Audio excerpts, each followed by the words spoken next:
The final game in our review, that was North Texas beating Navy 31-17 in what is a massive result for the Group of 5 playoff race right now. Let's go over the highest graded player, starting off with the North Texas Mean Green. Their highest graded player was running back Caleb Hawkins, who was outstanding. The true freshman, 84.3 grade.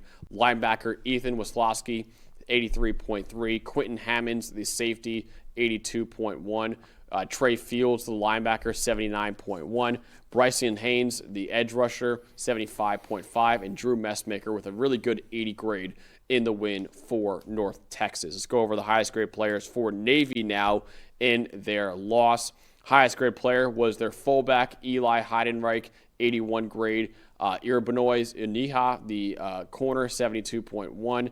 Cam Nichols, the center, 69.5. Alex Teza, the running back, 66.9. Justin Ross, 64.8 at safety. And Blake Horvath, the quarterback, with a 67.2 grade in the loss. Dalton, what told the story in this game? To me, much like we talked about earlier with the Vanderbilt game and the Georgia Tech game, when you have a run-heavy team, and there's nobody more run-heavy than Navy, obviously, as an academy school, it helps so much to get ahead of them early. I thought there was a statement made from North Texas in this game on their first two drives, going down, playing with tempo, scoring touchdowns basically like it was nothing, going up 14-0 early, being up 24-10 at halftime. You make an academy school like this, a team that wants to run the football more than anybody, you make them come from behind, they're going to have major problems, and North Texas did not let off the gas, especially in the first half. 0.334 EPA per play in the first half. 7.3 yards per play in the first half, 8 explosive plays. Caleb Hawkins was outstanding. Drew Messmaker was outstanding. The defense made stops in the second half when they needed to, when it looked like Navy had some life. But the big thing for me was the way that North Texas started this game, especially on their first two drives, ending the first quarter 14-0. It's exactly where you want to be against Navy. Make them beat you throwing the football because they want to run the option and all those different run schemes you talked about in the preview. It's just how you have to beat one of these run-heavy teams. It looked a lot to me like the Georgia Tech loss, like the Vanderbilt loss. The team that got ahead early was the one that won this football game. In North Texas, because they got off to a fast start, they could contain the running game as much as possible. Yeah, my stat is Navy just could not finish drives in this one. 3 empty trips inside the 25-yard line for the midshipmen in this one. North Texas defense came up huge in big spots in this game.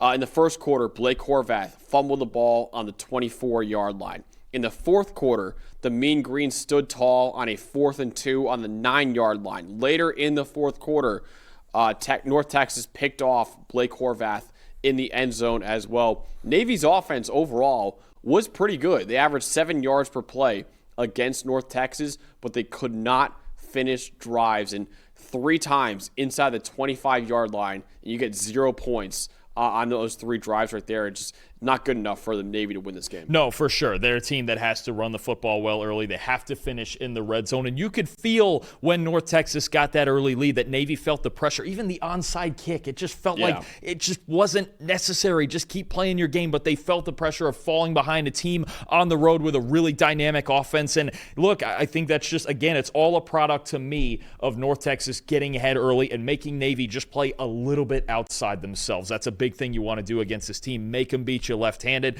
They could not do it. Who was your most impressive player in North Texas' win? I think 2 huge plays. I think the biggest play of the game, right, individual play of the game, actually came in the third quarter when Navy felt like they had a pulse and Blake Horvath started finding a rhythm. Quentin Hammonds, the safety, the one-handed interception he made on the sideline as Horvath was rolling out, tried to get the ball downfield.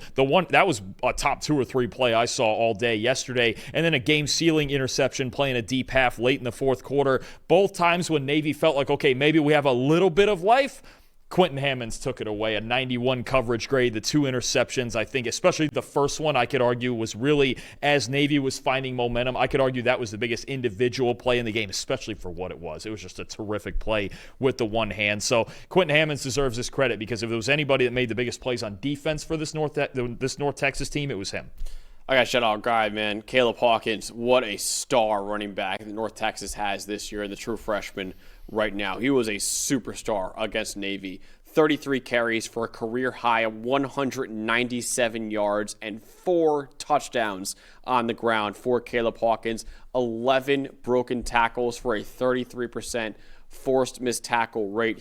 This guy's a freight train in space out there. There was plenty of times where he was trucking Navy defenders out there. He's been one of the best running backs in America as just a true freshman. He entered this week 7th in the country with an 87.3 PFF grade. And once again, shout out to our guy, Tyler Browning, who shouted out Caleb Hawkins to me a few weeks ago before I really knew who he was. I watched his tape, and he was really right about him. And Hawkins is like announcing himself to the college football world right now, the way he's playing as a true freshman. So this is going to be fun, too. And with these American standings, with North Texas in the position they put themselves in with this win, because you've got 6 teams in this conference with 1 conference loss. Navy, Memphis, North Texas, Tulane, USF, and East Carolina's looming down there too. Probably an underdog amongst the group, but only 1 conference loss. Big win over my upset pick in Temple. Appreciate that. But you look at so many of those teams still have to play each other in the last few weeks of the year.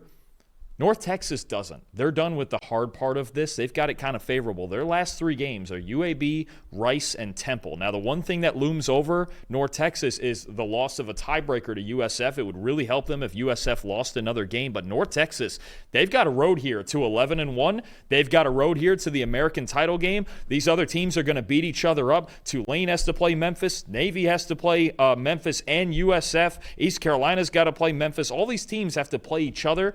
And North Texas doesn't. They may be the biggest beneficiary of all the carnage going on around them. As long as they don't find themselves in an upset situation in those last 3 games, be careful at UAB. They already beat Memphis as well, but they're in a really good spot. This was a huge win for North Texas, and you know what? They're, to me, as prime a playoff candidate as any team in this conference, and they may get talked about less than Memphis or USF, but they're right there. No, they absolutely are. Yeah, it's a wide-open American Conference right now. And North Texas, with this win over Navy, it's big for them. And now Navy, all of a sudden, Navy's got a brutal final 3 games against Notre Dame, final 4 games, I should say.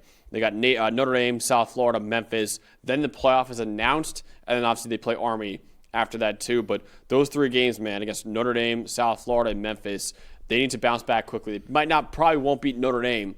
But if you want to make the AAC, the American title game, you got to beat South Florida and you got to beat Memphis. So Navy's got to bounce back after this game in a couple weeks against South Florida, Memphis, or Navy. All of a sudden, we could be looking at a team that goes from undefeated to having 4 straight losses. And Navy's other problem is, and I know there's certain rules in the American about this, because they play a conference game against Army after the season essentially is over. And I think it wasn't an issue for Army last year because I believe they went undefeated in conference, correct? They went undefeated. The problem is if you're talking about a situation where 2 other teams are 7-1 and they're 6-1 now with this loss, Navy's going to lose out because they're a game short, right? Army didn't have that issue last year because they were undefeated. They were clearly one of the top 2, but that's going to be a problem if you end up with 2 of these teams. Let's say a USF and a North Texas. Navy's just going to fall behind, and they would fall behind both of those anyway because USF is playing them. But I mean, you have a scenario like that where Navy could end up with just the 1 loss in conference and still miss out because of the 1 extra that doesn't get played till afterward. Yeah, big win for North Texas in the American Conference, beating Navy 31-17.